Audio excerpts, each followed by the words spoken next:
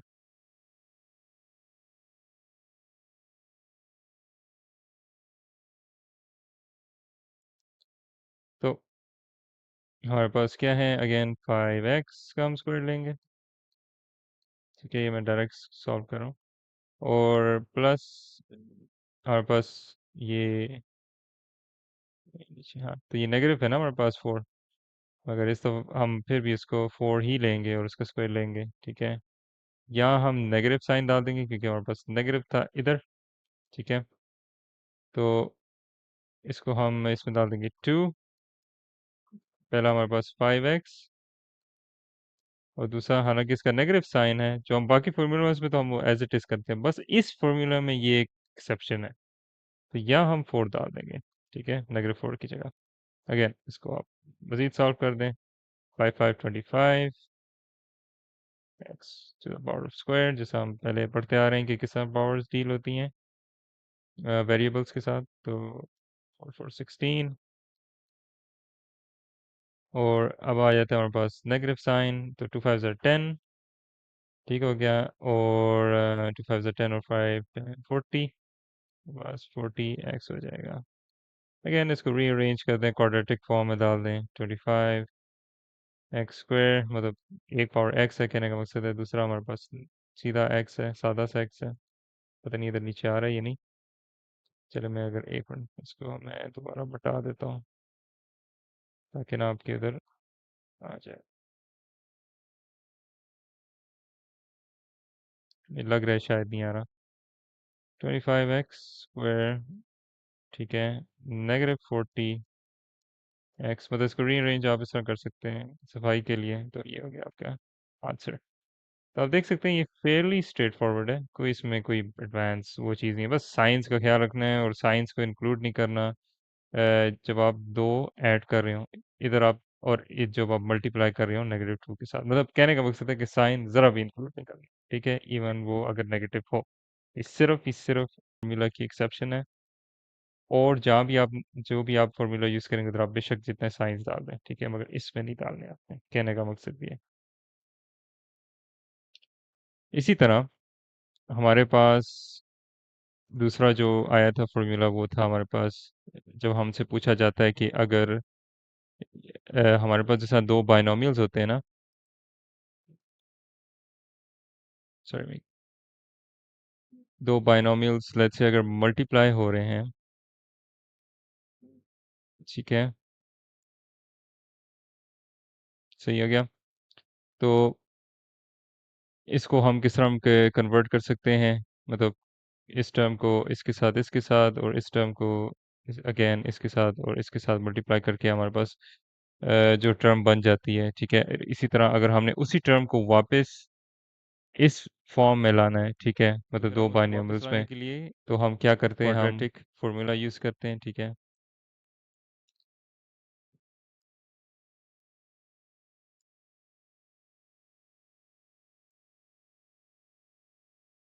अच्छा, ये तभी पॉसिबल हो सकता है ना जब हम इनको आपस में मल्टीप्लाई करें, ठीक है, 4x को जैसा मैंने बात की थी। तो उसको अगर हमने क्वाड्रेटिक्स में, मतलब अगर उसको फैक्टराइज करना है हमने, ठीक है, वैसे तो हमें एक दो चीज़ें हो जाती है, या हम कन्वर्ट कर सकते हैं उसको इस फॉर्म में, ठीक है, या हमें दो एक्स की वैल्यूज़ मिल जाती है। हमें मिलती दो एक्स की वैल्यूज़ ये प्लस माइनस करके जब उसको हम प्रोसेस करेंगे, तो बस हमने ये क्या करना है, हमने एक्स को इक्वल के बराबर कर देना है, क्योंकि उसमें तो ये होगा ना कि कहने का मकसद है हमारे पास, अच्छा वो आएंगी तो हमारे पास एक्स के इक्वल के बराबर। हमने बस क्या करना है, मसलन अगर एक्स ए की वैल्यू एक्स इक्वल्स 4 से अगर हमने क्वाड्रेटिक फार्मूला यूज़ किया तो हमारे पास दो वैल्यू आएंगी, क्योंकि हमारे पास प्लस और माइनस के साइन है ना, दो साइन है। लेट्स से अगर हमारे पास एक्स की वैल्यू 4 आती है और एक्स की वैल्यू 2 आती है, तो हमने किस तरह इसको हम एक्स के बराबर कर सकते हैं, जो एक्स माइनस 2 है इन दिस केस, और एक्स माइनस 4 है, ठीक है। कहने का मकसद है ये बस आपने एक दूसरे के आमने सामने लिखना है, तो आपका जो है वो जो है ना उसमें इस फॉर्म में आ जाएगा, दो बाइनोमियल फॉर्म में आ जाएगा, ठीक है। डिपेंड करता है क्वेश्चन आपसे क्या पूछ रहा है। बहरहाल बस आपको ये जनरल आइडिया होना चाहिए कि इसको यूज़ किस तरह करना है, इस फॉर्मूले को। मगर इसमें आपने साइंस का ख्याल रखना है, ठीक है। अगर कोई भी टर्म है अगर उसके नेगेटिव साइन है तो नेगेटिव साइन यूज़ करना है। मिसाल के तौर पे अगर हमारे पास ये टाइम हमें दिया हुआ है, हमें कहा गया हो कि इसको आप फैक्टराइज करें, ठीक है, तो आप देख सकते हैं हर एक टर्म के साथ एक पॉजिटिव या नेगेटिव या पॉजिटिव साइन है, ये आपने उसके मुताबिक उसको डालना है। अगर इसी चीज़ को मैं उसमें डाल दूँ, क्या नाम है, क्वाड्रेटिक फार्मूला में डाल दूँ, सही है, तो हम बी टर्म हमारे पास 4x है, ठीक है, तो 4, ठीक है, उसका जो नेगेटिव लेते हैं, सॉरी -4 है, देखें ना मैंने गलती कर बैठा हूँ मैं।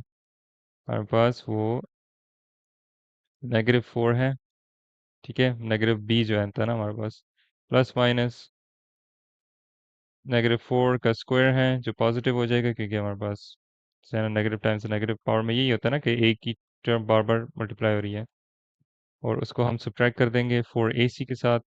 तो a हमारे पास क्या है, वो +2 है, और c हमारे पास +8 है जो कांस्टेंट है बेसिकली, और डिवाइडेड बाय 2।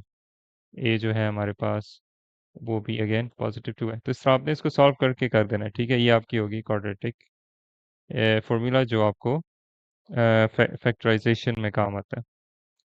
इसी तरह आपके पास एक और चीज़ आ जाती है, वो है क्वेश्चन ऑफ द लाइन। उसमें आपको यूजुअली दो पॉइंट्स दिए होते हैं, ठीक है, -4।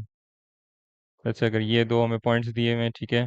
याद रखिए इनके बीच में कॉमा होता है। सही है, ये उस तरह नहीं है जिस तरह हमने पहले अभी थोड़ी देर पहले किया था। तो आपने बस वो पॉइंट इसमें, आप इसमें भी आपने साइंस का ख्याल रखना है। पहली चीज़ आप क्या करेंगे, आप ग्रेडियंट मालूम करेंगे जो y2 minus, sorry y2 minus y1 है, x2 माइनस x1 है, ठीक है। और इसमें आप वो पॉइंट्स पुट कर दें। तो इन दिस केस चलें इसको अब हम सॉल्व भी कर लेते हैं।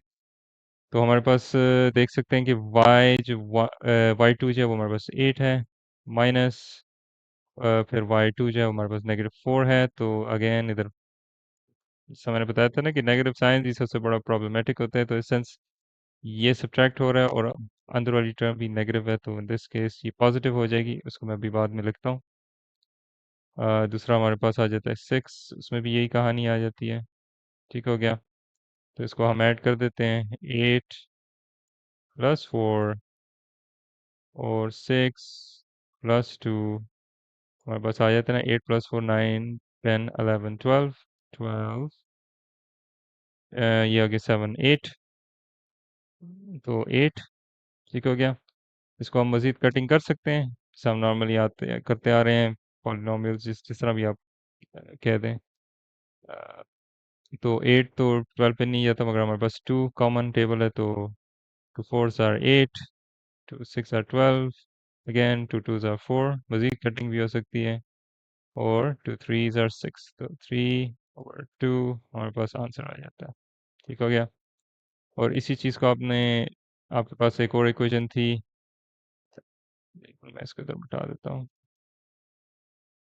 ग्रेडियंट की आपने निकाल दिया फॉर्मूला, अब इक्वेशन ऑफ द लाइन की, इक्वेशन ऑफ द लाइन का फॉर्मूला यूज़ करेंगे।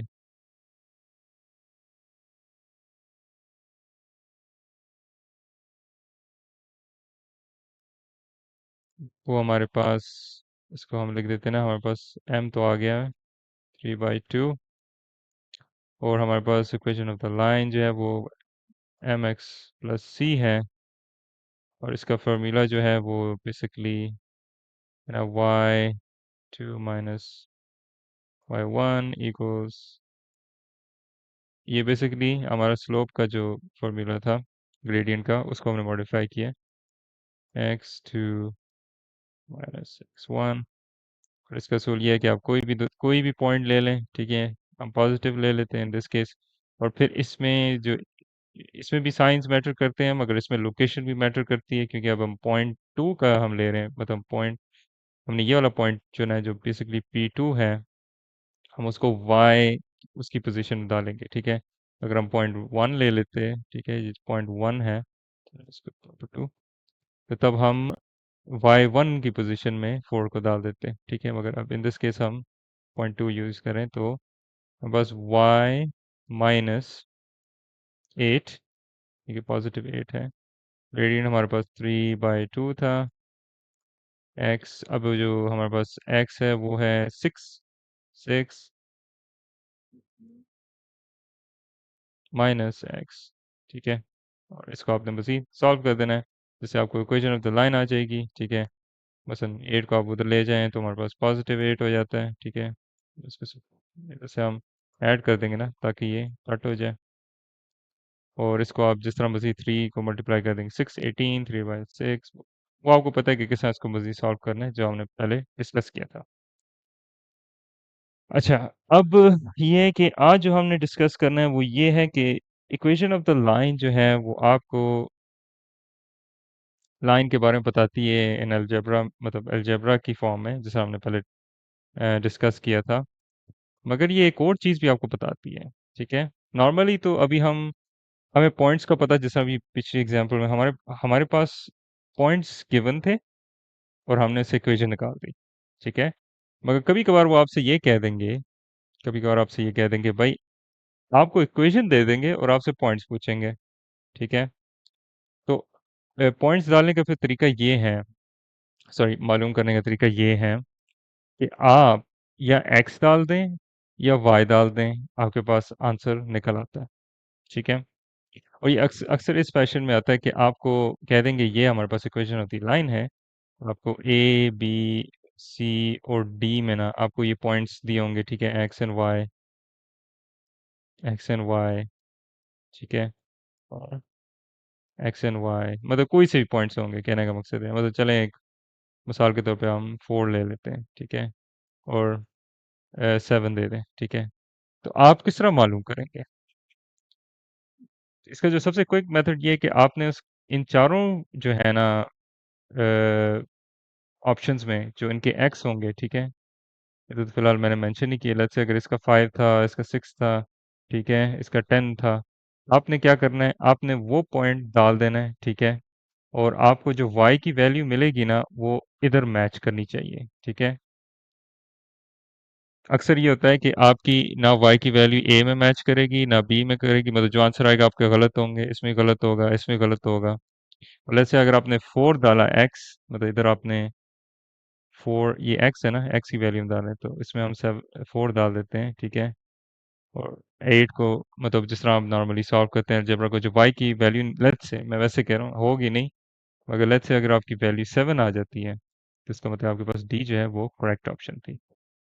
तो आज ही हमारा इसको डिस्कस करने का मकसद था, जो हम फंक्शंस में डिस्कस करते हैं, ठीक है। बेसिकली फंक्शंस आज हमने पढ़ने हैं, तो फंक्शंस भी बहुत आसान है, उसमें इसका मतलब यही है कि जो आप x की वैल्यू पुट करते हैं, ठीक है। जैसे अभी अभी हमने 4 की वैल्यू पुट की थी, तो हम फंक्शन को 4 इस तरह लिख सकते हैं, ठीक है, और मतलब कोई भी इक्वेशन डाल देना, जैसे 2, जैसे अगर इधर हमें क्वाड्रेटिक इक्वेशन है, ठीक है, उसमें अक्सर ये होता है ना कि चलो 2x² ठीक है, और उसका हमें फंक्शन दिया हुआ है, अक्सर इस तरह ही लिखा होगा 8x, ठीक है, +5। आपने क्या करना है, x को रिप्लेस कर देना है उस नंबर के साथ जो वो एज अ फंक्शन पुट करना चाह रहे हैं, इन दिस केस वो है 4। 4 डाल दिया, 8, 4 डाल दिया, +5, ठीक हो गया। तो इससे ही आपका आंसर आ जाएगा 2, दिस केस 4 4 16 माइनस 8 4 कितने हो जाते हैं हमारे पास, ये हो जाएगा 8 4 आर 32, ठीक हो गया, 32 हो जाएंगे, और +5, और इसको आप मज़ीद मल्टीप्लाई कर दें, 2 1 ज़ा 2, सॉरी उल्टा कर दिया मैंने, 2 6 ज़ा 12, 2 1 ज़ा 2, 3 32 माइनस 32 +5, ये तो हमें पता है, ये तो ज़ीरो हो जाएगा क्योंकि ऐड और सब्ट्रैक्ट दोनों इक्वल नंबर से हो रहे हैं, तो हमारे पास 5 आंसर आ जाएगा, ठीक हो गया, और in other words y equals 5। तो आप कह सकते हैं कि फंक्शन एक तरीका है कि हम किसी की वैल्यू निकाल सकते हैं, जिस तरह अभी मैंने थोड़ी देर पहले जो आपको बताया वो बस एक और फैशन है कि एफ एक्स दिया होता है, ठीक है, और आपको 4 दे देते हैं, ठीक है, तो आप इस तरह आपने ना समझ जाना कि इसको मैंने एक्स की जगह जो है ना वैल्यू डाली, या इस तरह दे देंगे एफ एक्स और कह देंगे एक्स की वैल्यू जो है ना इक्वल्स 4, तो उसको आपने इस तरह इनपुट कर देना, कहने का मकसद ये है। जो इक्वेशन ऑफ द लाइन की मैंने अभी बात की थी, वो एक और चीज़ थी ना, मैंने आपको बताया कि पॉइंट्स हम मालूम कर सकते हैं, ज़रूरी नहीं है कि आपको वो जो ऑप्शंस मैंने ए बी सी में आपको एक्स की वैल्यूज हमें दी थी, हमने बस मैच करनी थी वाई के साथ, मगर ये भी है कि वो हमें ग्राफ बनाने को भी कह सकते हैं, और अक्सर ये फंक्शन से भी हमें कह सकते हैं कि हमारे पास एक फंक्शन है, ठीक है, एफ ऑफ एक्स, और इधर वाई दे देंगे, एक टेबल सा बना देंगे, ठीक है, और लेट्स से वो कोई equation of the line use कर सकते हैं, लेट्स से वो वाई इक्वल्स 3x +5 यूज कर लें, ठीक है, ये इक्वेशन ऑफ द लाइन है, y equals m x plus c, ठीक है, ज़रूरी नहीं है ये, अगर मैंने बताया था ये प्लस वाला साइन ज़रूरी नहीं है, ये नेगेटिव साइन भी हो सकता है, तो इसका भी एहतियात कीजिएगा। एनीवेज, तो उसमें वो कहते हैं कि उन्होंने 1 डाला है, 2 डाला है, 3 डाला है, जिस तरह आपके ग्राफ में होते हैं 1 2 3, ठीक है, और उसमें जो वैल्यूज आती रही हैं वाई में, ठीक है, क्योंकि हम वाई इधर मालूम कर रहे हैं ना, देखा जाए, और आपने वाई को प्लॉट कर दिए, ठीक है, आपके पास प्लॉट आ जाएगा, ठीक है, नुक्ते आ जाएंगे ग्राफ में, आपने क्या करना है, इसको मैच कर देना है और आपका ग्राफ बन जाएगा, सिंपल। इसमें मतलब ऐसी सच कोई कॉम्प्लिकेटेड चीज़ नहीं है, ठीक है, मतलब इन अदर वर्ड्स 3, आपने 3x + 5 है ना, तो 1 की वैल्यू डाल दें आप, 3 1 हो जाएगा, +5, 5 + 3 कितने हो जाएंगे, 6 7 8, तो आपने 8 डाल देना है, इस साइड 2 डाल देंगे, 3 टू ज़ा 6 प्लस 5 वो कितने हो जाएंगे 11। वैसा ही 3 डाल दें, 3 3 ज़ा 9 प्लस 5 14। तो आपने बस देखना है जो ग्राफ दिया होगा आपको, हो सकता है आपको इस तरह दिया हो, कोऑर्डिनेट प्लेन की तरह। और यहाँ आपको 1, यहाँ आपको 2, यहाँ आपको 3। तो आप देख सकते हैं 14, 11 और 8 बहुत बड़ी वैल्यूज़ हैं, तो ये ऊपर कहीं होंगी 8 यहाँ, या जो है ना 11 या इधर 14। आपने बस प्लॉट कर देना है, आप देख सकते हैं इस तरह ये सी लाइन बन जाएगी। सही हो गया। ये टोटल ग्राफिंग है आपकी। अच्छा, ये आपके हो गए फंक्शंस और ये हो गया आपकी इक्वेशन ऑफ द लाइन। एक लिहाज से ये दो फंक्शंस तो है ना, बेसिकली उसमें कोई भी इक्वेशन दे सकते हैं, उसमें कुछ भी दे सकते हैं, आपको ट्राइनोमियल्स दे सकते हैं, बाइनोमियल्स दे सकते हैं, कुछ भी दे सकते हैं, कोई भी पॉलिनोमियल्स किसी भी शक्ल में दे सकते हैं। ठीक है, बस इक्वेशन ऑफ द लाइन में आपने ख्याल रखना है कि वो y equals m x plus c है। ठीक है, और क्वाड्रेटिक में आपने ये ख्याल रखना है कि उसमें एक एक्स स्क्वायर है और एक एक्स होता है। ठीक है, मतलब यूं चले इस तरह कह दें हम। ठीक है, बी का मतलब कोई भी नंबर है इसके साथ। ठीक है, और कभी कभार वो प्लस या माइनस सी के साथ भी आ जाता है, क्वाड्रेटिक जो है। ठीक है, ये आपको फॉर्म्स पता होनी चाहिए कि भाई ये वाली equation equation of the line हो सकती है, ये वाली क्वाड्रेटिक हो सकती है। और हमने जैसा टर्म्स की बात की थी, देखा जाए तो ये जो हमारे पास इक्वेशन ऑफ द लाइन है, ठीक है, ये इसमें एक और दो टर्म्स हैं, तो इसको हम क्या कहेंगे, बाइनोमियल। जो क्वाड्रेटिक इक्वेशन है उसमें तीन टर्म्स हैं, इसको हम क्या कह सकते हैं, ट्राइनोमियल। तो ये चीज़ आप समझिए। आपको इवन सिंपल फंक्शन भी दे सकते हैं, और ये इवन आया भी है मुझे पेपर में। ठीक है, और आपको कह देंगे कि इसकी क्या वैल्यू है, क्वेश्चन मार्क डाल दी। इन दिस केस आपको पता है 2 आपने x की जगह डाल देना है, तो इन दिस केस 4 2, और जो आपके पास आंसर आ जाएगा वो है 8। ठीक है, so that is the answer, simple. बस इन्होंने एफ एक्स की जगह जो है ना, मतलब इसको कंफ्यूज करने के लिए उन्होंने एफ एक्स डाल दिया। इसमें ये है ना कि वो जाहिर करना चाह रहे हैं एग्जैक्ट एक स्पेसिफिक वैल्यू। वैसे तो देखा जाए ये वाई इक्वल 4x भी हो सकता था ना, मतलब जो हम जिस तरह पढ़ते आ रहे हैं, मगर क्योंकि हम इधर फंक्शंस की बात कर रहे हैं, तो फंक्शन का मतलब ही फंक्शन ही होता है कि कोई इक्वेशन कोई फंक्शन करती है, कोई नंबर निकालती है, और आपको एक स्पेसिफिक आप उसको नंबर दे सकते हैं या टेबल बना सकते हैं। जैसा मैंने पहले भी आप, अगर आपको याद हो मैंने बात की थी, इन इक्वेशंस का टेबल भी बन जाता है, जो अभी हमने थोड़ी देर पहले किया। तो ये आपके हो गए फंक्शंस एंड इक्वेशंस, ये हो गए आपकी कंप्लीट। एक चीज़ वो आपको हट के इस तरह दे सकते हैं कि आपसे वो कंसेक्यूटिव नंबर्स टाइप सवाल बहुत आते हैं। ठीक है, मतलब कहने का मकसद ये है, ऐसे अगर वो आपको एक टेबल दे देते हैं, ठीक है, और उसमें वो प्राइसेस की बात करते हैं, ठीक है, डॉलर साइन डाल देते हैं, ठीक है, और यहाँ कोई नंबर्स होंगे, ठीक है, लेट्स से हमारे पास पहले आइटम की प्राइस है वो है $1.50। दूसरे आइटम की प्राइस है वो है $2। ठीक है, तीसरी आइटम की प्राइस है $2.50। ठीक है, चौथे की $3 और पांचवे की $3.50। अच्छा, अब आप इसमें एक दफ़ा अगर आप इस नंबर को गौर से देखें, तो आपको समझ आ जाती है कि हमारे पास 50 सेंट्स हर टाइम ऐड हो रहे हैं, है ये नहीं? मतलब अगर आप डिफरेंस निकाल दें, ठीक है, 250 को $2 से सब्ट्रैक्ट कर दें, आपके पास यही आंसर आएगा। या $2 को 1.5 या $50 को, सॉरी $1.50 के साथ सब्ट्रैक्ट करेंगे, तो आपके पास अगेन यही आंसर आएगा। ठीक है, तो कहने का मकसद है क्या इसकी कोई इक्वेशन बन सकती है? क्यों नहीं बन सकती?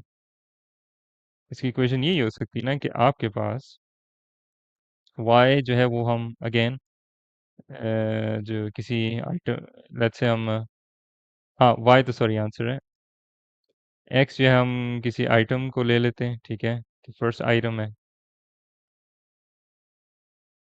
मतलब इन दिस केस आइटम की प्राइस को हम ले लेते हैं x को। ठीक है, और उसको हम ऐड कर देते हैं 0.5 के साथ। ठीक है, या 50 आप कहते हैं अगर आपको आसानी लगता है, वैसे बात एक ही है। इवन अगर आप ज़ीरो ना भी लिखें तो ये भी इस तरह ही काउंट होता है। नेवरदलेस आप इसकी इक्वेशन बना सकते हैं, जिधर एक्स जो है हमारे पास इनपुट है प्राइस का जो हम डालते हैं, और वो ऐड हो जाती है। तो ये आपकी एक सिंपल इक्वेशन थ्रू पैटर्न जो है ना आपकी बन गई है। तो आज के लिए इतना ही काफ़ी। आगे इंशाल्लाह हम ज्योमेट्री शुरू करेंगे। तो आपकी इक्वेशंस जो है वो इधर तक जो है ना कंक्लूड हो जाती हैं। बस अगेन ये सारा प्रैक्टिस से ही आएगा, तो गुड लक। जो आपको अगर आपको कोई सवाल हो तो पूछ लीजिएगा। तो आज के लिए इतना ही काफ़ी।